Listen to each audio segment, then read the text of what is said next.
ನಾಳೆ ಮಾರ್ಚ್ 14ನೇ ತಾರೀಕು ವಿಶೇಷವಾದ ಚಂದ್ರ ಗ್ರಹಣ ಹಾಗೂ ಹೋಳಿ ಹುಣ್ಣಿಮೆ ಜೊತೆಗೆ ಲಕ್ಷ್ಮೀ ಜಯಂತಿ ಕೂಡ ಇದೆ.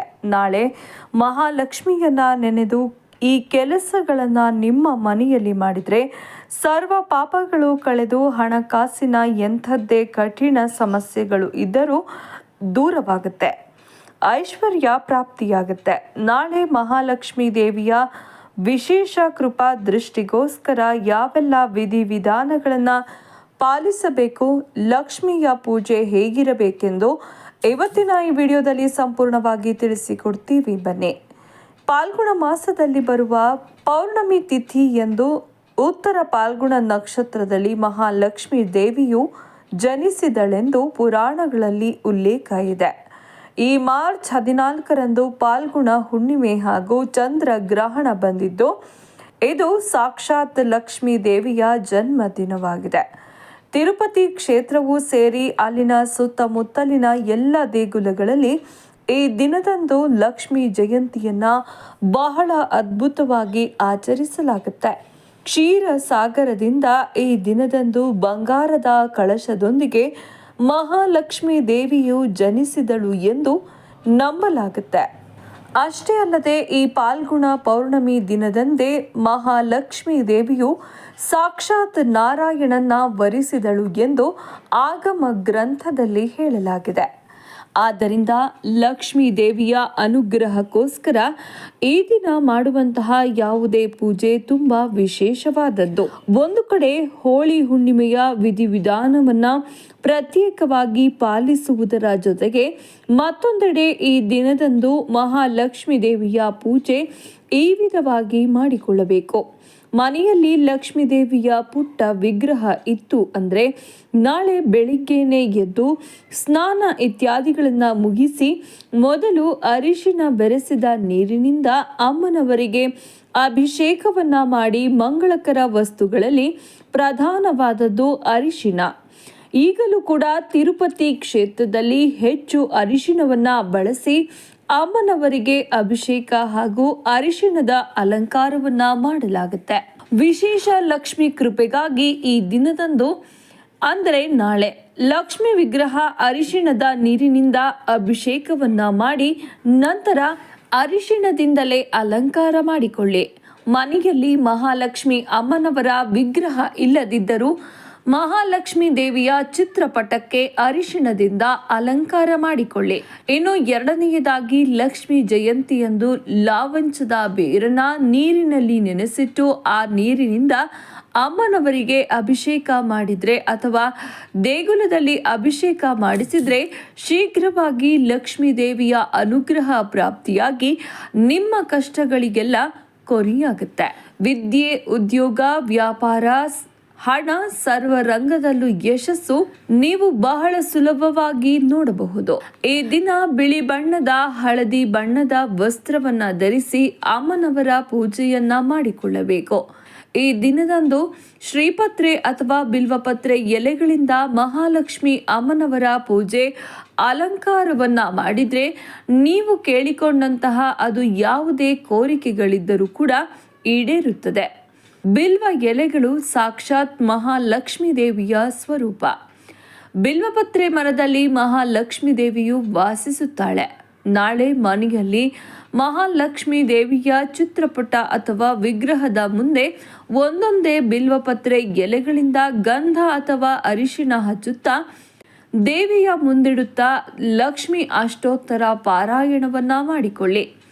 ಇಷ್ಟೇ ಎಲೆಗಳು ಅಂತೇನಿಲ್ಲ, ನಿಮಗೆ ಎಷ್ಟು ಸಾಧ್ಯವಾಗುತ್ತದೋ ಅಷ್ಟು ಎಲೆಗಳಿಂದ ಪೂಜಿಸಿ.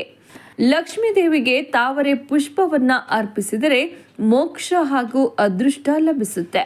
ಬಿಲ್ವ ಎಲೆಗಳನ್ನ ಭಕ್ತಿಯಿಂದ ಅರ್ಪಿಸಿದ್ರೆ ಐಶ್ವರ್ಯ ಪ್ರಾಪ್ತಿಯಾಗುತ್ತೆ. ಕಷ್ಟಗಳಿಲ್ಲದ ಮನೆಯಿಲ್ಲ. ಆದರೆ ನಾಳೆ ಮಾಡುವ ಈ ವಿಶೇಷ ಪೂಜೆಯಿಂದ ಮಹಾಲಕ್ಷ್ಮಿ ದೇವಿಯ ಅಂಶ ಮನೆಗೆ ಪ್ರವೇಶವಾಗುತ್ತೆ. ಲಕ್ಷ್ಮಿಯ ಅಂಶವೆಂದರೆ ಮನೆಯಲ್ಲಿ ಸದಾ ಸಮೃದ್ಧಿ, ಸುಖ, ನೆಮ್ಮದಿ, ಧನಧಾನ್ಯಕ್ಕೆ ಕೊರತೆ ಇಲ್ಲದೆ ಸುಖ ಜೀವನ ನಡೆಸುವಂತಹ ಶಕ್ತಿ ಮನೆಯಲ್ಲಿ ನೆಲೆಸುವುದು. ಇಂತಹ ಲಕ್ಷ್ಮಿ ಅಂಶ ಮನೆಗೆ ಬರಲು ಪದ್ಮಾಸನದಲ್ಲಿ ಪದ್ಮ ಕಮಲದ ಮೇಲೆ ಕುಳಿತಿರುವ 2 ಗಜಗಳು ಬಂಗಾರದ ಕಳಶದಿಂದ ಗಂಗಾಜಲದಿಂದ ಅಮ್ಮನವರಿಗೆ ಅಭಿಷೇಕ ಮಾಡುವಂತಹ ಚಿತ್ರಪಟಕ್ಕೆ ನಾಳೆ ವಿಶೇಷವಾಗಿ ಪ್ರತಿಯೊಬ್ಬರೂ ಕೂಡ ಪೂಜೆ ಮಾಡಿಕೊಳ್ಳಬೇಕು. ನಾಳೆ ಯಾವುದೇ ಕಾರಣಕ್ಕೂ ನಿಮ್ಮ ಮನೆಗಳಲ್ಲಿ ಜೋರಾಗಿ ಕೂಗುವುದು, ಜಗಳ ಮಾಡುವುದು, ಎಲ್ಲದಕ್ಕೂ ಸಿಡಿಮಿಡಿ ಮಾಡಿ ಕಿರಿಕಿರಿ ಉಂಟು ಮಾಡುವುದು ಮಾಡಲೇಬಾರದು. ಕೋಪವನ್ನು ತ್ಯಜಿಸಿ ನಾಳೆ ಮನೆಯ ಯಜಮಾನ ಅಥವಾ ಯಜಮಾನಿ ತಾಳ್ಮೆಯಿಂದ ಹಾಗೂ ಶಾಂತಿಯಿಂದ ಮನೆಯಲ್ಲಿ ಇರಬೇಕು. ನಾಳೆ ಮಹಾಲಕ್ಷ್ಮಿ ಅಮ್ಮನವರಿಗೆ ಪಾಯಸ, ಅನ್ನ, ಬೆಲ್ಲದನ್ನ ಅಥವಾ ಪರಮಾನ್ನವನ್ನ ನೈವೇದ್ಯವಾಗಿ ಇಡಿ. ನೀವು ಲಕ್ಷ್ಮೀ ದೇವಿಗೆ ಇಡುವ ಯಾವುದೇ ನೈವೇದ್ಯಕ್ಕೂ ಸ್ವಲ್ಪ ಪಚ್ಚ ಕರ್ಪೂರವನ್ನು ಬೆರೆಸಿ, ಇದರಿಂದ ಲಕ್ಷ್ಮೀ ಸಮೇತ ಶ್ರೀ ವೆಂಕಟೇಶ್ವರ ಸ್ವಾಮಿಯ ಪರಿಪೂರ್ಣ ಅನುಗ್ರಹ ಇಡೀ ಕುಟುಂಬದವರಿಗೆ ಪ್ರಾಪ್ತಿಯಾಗುತ್ತೆ. ನಾಳೆ ಸಂಜೆ ಮುತ್ತೈದೆಯರನ್ನ ಮನೆಗೆ ಕರೆಸಿ ಅವರನ್ನೇ ಲಕ್ಷ್ಮೀ ಸ್ವರೂಪವಾಗಿ ಭಾವಿಸಿ ತಾಂಬೂಲ ಹಾಗೂ ಲಕ್ಷ್ಮೀ ದೇವಿಯ ಮುಂದಿಟ್ಟ ನೈವೇದ್ಯವನ್ನ ಸ್ವಲ್ಪ ನೀಡಿ. ಅವರ ಕಾಲುಗಳಿಗೆ ನಿಮ್ಮ ಕೈಯಿಂದ ಅರಿಶಿನವನ್ನ ಹಚ್ಚಿ ಅವರ ಆಶೀರ್ವಾದವನ್ನ ಪಡೆದುಕೊಳ್ಳಿ. ಇದರಿಂದ ಮನೆಯಲ್ಲಿ ಕಷ್ಟಗಳ ಪ್ರಮಾಣ ಕಡಿಮೆಯಾಗಿ ಮಹಾಲಕ್ಷ್ಮಿ ದೇವಿಯ ಅನುಗ್ರಹ ಪ್ರಾಪ್ತಿಯಾಗುತ್ತೆ. ನೀವು ಸೇವೆ ಮಾಡಿದ ಮುತ್ತೈದೆಯರ ಮೂಲಕವೇ ಲಕ್ಷ್ಮಿಯು ಅನುಗ್ರಹಿಸಿ ಸಕಲ ಶುಭಗಳನ್ನ ಉಂಟು ಮಾಡುತ್ತಾಳೆ. ನಾಳೆ ಮನೆಯಲ್ಲಿ ದೀಪಾರಾಧನೆ ಮಾಡಬೇಕಾದರೆ ದೀಪಕ್ಕೆ ಅಷ್ಟಮೂಲಿಕಾ ತೈಲ ಬಳಸಿ. ದೀಪಾರಾಧನೆ ಮಾಡಲು ಸಾಧ್ಯವಾಗದವರು ತುಪ್ಪವನ್ನ ಬಳಸಿ ದೀಪಾರಾಧನೆಯನ್ನ ಮಾಡಿ ದೀಪಕ್ಕೆ 6 ಬತ್ತಿಗಳನ್ನ ಬಿಡಿಯಾಗಿ ಕೂರಿಸಿ ನಾಳೆ ಲಕ್ಷ್ಮಿ ಅಷ್ಟೋತ್ತರದ ಜೊತೆಗೆ ಶ್ರೀ ಸೂಕ್ತಂ ಹಾಗೂ ಕನಕದಾರ ಸ್ತೋತ್ರ ಹೇಳಿ ಅಥವಾ ಕೇಳಿ. ನಾಳೆ ಹೊಸದಾಗಿ ಹಸಿರು ಹಾಗೂ ಕೆಂಪು ಬಣ್ಣದ ಗಾಜಿನ ಬಳೆಗಳನ್ನು ಮನೆಗೆ ತಂದು ಮಹಾಲಕ್ಷ್ಮೀ ದೇವಿಯ ಮುಂದಿಟ್ಟು ಪೂಜಿಸಿ. ಬಳೆಗಳ ಜೊತೆಗೆ ಹಳದಿ ಬಣ್ಣದ ಕವಡೆಗಳನ್ನು ಕೂಡ ಮನೆಯಲ್ಲಿ ಇಟ್ಟು ಪೂಜೆಯ ಬಳಿಕ 2 ಬಳೆಗಳನ್ನು ಮನೆಯಲ್ಲಿ ದುಡ್ಡಿರುವ ಜಾಗದಲ್ಲಿ ಇಡಿ. ಉಳಿದ ಬಳೆಗಳನ್ನು ಕೈಗೆ ಧರಿಸಿಕೊಳ್ಳಿ. ಕವಡೆಗಳನ್ನು ಕೈನಲ್ಲಿ ಹಿಡಿದು ಶಬ್ದ ಮಾಡಿ. ನಂತರ ಬೀರುವಿನಲ್ಲಿ ಒಂದು ವಸ್ತ್ರದಲ್ಲಿ ಕಟ್ಟಿಡಿ. ಕವಡೆಗಳು, ಬಳೆಗಳು ಮಂಗಳಪ್ರದವಾದ ವಸ್ತುಗಳು. ಇದರಿಂದ ಮನೆಯಲ್ಲಿ ಹಣಕಾಸಿನ ಸಮಸ್ಯೆಗಳಿದ್ದರೆ ಅದೆಲ್ಲವೂ ಕಳೆದು ಹಣದ ಅದೃಷ್ಟ, ಆಕಸ್ಮಿಕ ಧನಲಾಭ ಕೂಡಿ ಬರುತ್ತೆ. ಮಹಾಲಕ್ಷ್ಮಿ ದೇವಿಯ ಅಪಾರ ಪ್ರೀತಿಗೋಸ್ಕರ ಮರೆಯದೆ ನಾಳೆ ದಾಳಿಂಬೆ ಹಣ್ಣನ್ನ ಬಿಡಿಸಿ ಅದರ ಮೇಲೆ ಸ್ವಲ್ಪ ಜೇನುತುಪ್ಪವನ್ನ ಹಾಕಿ ಲಕ್ಷ್ಮಿಗೆ ನೈವೇದ್ಯವಾಗಿ ಅರ್ಪಿಸಿ. ನಾಳೆ ಹಣೆಗೆ ಕುಂಕುಮ ಅಥವಾ ತಿಲಕ ಇಡದೆ ಲಕ್ಷ್ಮಿ ಪೂಜೆಯನ್ನ ಮಾಡಬೇಡಿ. ಪುರುಷರಾಗಲಿ ಸ್ತ್ರೀಯರಾಗಲಿ ತಪ್ಪದೆ ಹಣೆಗೆ ತಿಲಕವನ್ನ ಇಟ್ಟು ಯಾವುದೇ ಪೂಜೆಯನ್ನಾದರೂ ಮಾಡಬೇಕು. ನೋಡಿದ್ರಲ್ಲ ವೀಕ್ಷಕರೇ, ಲಕ್ಷ್ಮಿ ಜಯಂತಿಯ ದಿನ ಲಕ್ಷ್ಮೀ ದೇವಿಯ ವಿಶೇಷ ಪ್ರೀತಿಗೋಸ್ಕರ ಯಾವ ವಿಧಿವಿಧಾನಗಳನ್ನ ಪಾಲಿಸಬೇಕು ಅಂತ ಇವತ್ತಿನ ಈ ವಿಡಿಯೋದಲ್ಲಿ ತಿಳಿಸ್ಕೊಟ್ಟಿದ್ದೀವಿ. ಈ ಮಾಹಿತಿ ನಿಮಗೆ ಇಷ್ಟ ಆಗಿದ್ರೆ ಓಂ ಲಕ್ಷ್ಮೀ ದೇವಿಯೇ ನಮಃ ಅಂತ ಕಮೆಂಟ್ ಮಾಡಿ. ಹಾಗೆ ಈ ವಿಡಿಯೋವನ್ನ ಪ್ರತಿಯೊಬ್ಬರಿಗೂ ಕೂಡ ಶೇರ್ ಮಾಡಿ.